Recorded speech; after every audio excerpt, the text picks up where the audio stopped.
Menos de 100 refugiados sirios han sido acogidos de los más de 160.000 a los que Europa se comprometió a recibir. Mientras la crisis migratoria continúa en las fronteras de Grecia y del centro del viejo continente, muchos aragoneses se identifican con este drama. Durante la Guerra Civil Española huyeron del conflicto dejando atrás sus casas y escapando por el Pirineo. Esta noche conocemos el testimonio de aquellos que atravesaron las montañas con el ruido atronador de los bombardeos. Mi marido a veces dice, sí, eso yo lo he vivido. Sí, y digo, yo también, yo eso también. Pues sientes un poco el sufrimiento de estas personas. Pobre gente, pues sí, igual que nosotros, ya te digo. Y esto yo lo he sufrido. Por nada del mundo quisiera que ningún refugiado de los que vienen, que se les tratara en estas condiciones. Ver tanta gente sin ningún horizonte de lo que les puede llegar. Nosotros siempre pensábamos que podíamos volver. Sí tienen la misma cara que nosotros. Han podido pasar años, pero la gente, la expresión del rostro y la pena es la misma. El camino fue bastante difícil, pues había que subir, que era el Puerto Viejo, que le llaman. Nos tenían que llevar a Jólicas o como fuera. Mucho frío y niebla y llover. Todo por caminos, por montañas, con la nieve. Y marchar con lo puesto, o sea, con lo más necesario. Mi marido, mi padre y demás los ponían en campos de concentración. Estuve en 3 refugios que nos habían preparado.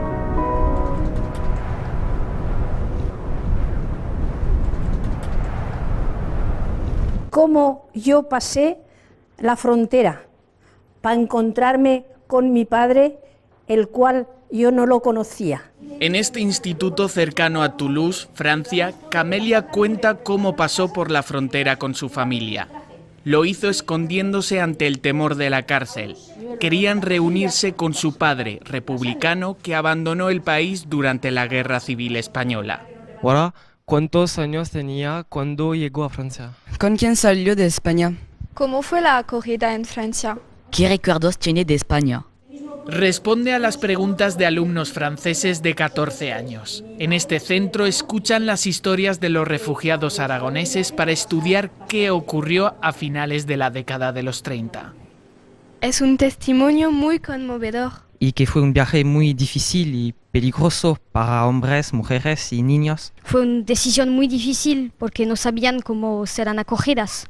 Este tipo de testimonio es muy importante porque es un mensaje de esperanza. Con lo que sucedió en Francia hace unos días, es un grito a la vida. Camelia es natural de Vinacet, pero desde entonces ha pasado su vida en Francia. Aquí se casó con un vecino de Sesa, que escapó de la guerra de pequeño. Siempre han estado integrados en el país vecino, pero el recibimiento fue desigual. En Francia nos acogieron bien, pero de todas maneras que veníamos a comernos el pan de los franceses. Pero le tengo que decir que el pan que los españoles nos hemos comido, nos lo hemos ganado. Porque cuando los españoles vinieron a Francia, cuando vinieron de la guerra, vinieron a Francia, los peores trabajos eran para los españoles. Al acabar el conflicto, la mayoría volvió a España. Ángel tenía 14 años en 1938.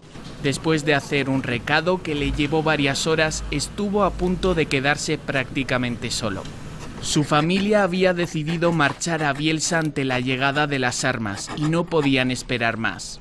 Al llegar a casa, mi madre me dijo, dice, ¿qué error hemos hecho haberte dejado marchar?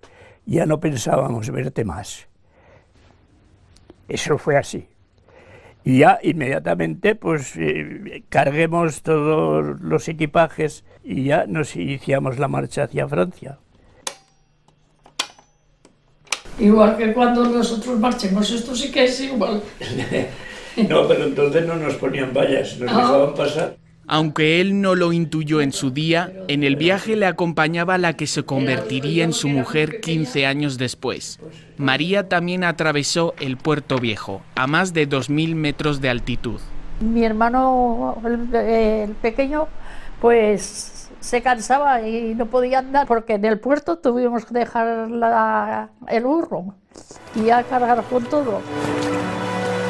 Había mucha nieve y los pies dolían dentro de las alpargatas. Los ojos me escocían cada vez más y solo veía la nieve y maletas abandonadas a los lados del camino. Miles de personas vivieron lo que se conoce como la Bolsa de Bielsa, un éxodo masivo a través del Pirineo. Por norma general, la salida de población civil va precedida de unos combates, lo que genera también desplazados geográficos, no solamente refugiados, sino gente que está huyendo de sus casas porque los combates les amenazan a ellos y a los suyos, ¿no? Pues mire, este era el refugio de Angers, me parece. Y estábamos mi madre, mi padre, mi hermana la mayor que me tiene en brazos a mí. Catalina nos explica su estancia en Francia. Al principio no alcanzaba los 2 años de edad y solo recuerda cuando la cuidaron por sarampión y se escapó de un hospital francés. Y corría por el jardín y ya me cogió una monja y me decía que dónde iba. Yo le dije que a España. Y dice, si en España no tienes a nadie, que están todos aquí en Francia. Y yo dije que no estaban todos, que mi hermano José estaba en la guerra. Con 2 años supe decirles eso. Bastante bien, la comida normal. Dormíamos separados las familias.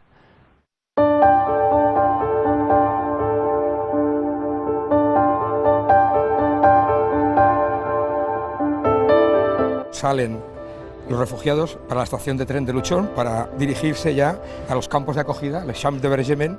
En la prensa francesa también se mencionó la salida por la Ribagorza. A finales de marzo y principios de abril del 38, entre las poblaciones de Huesca, Barbastro, Graus y Benasque, más de 7.000 personas, casi 2.000 civiles, huyeron a Francia por el Portillón.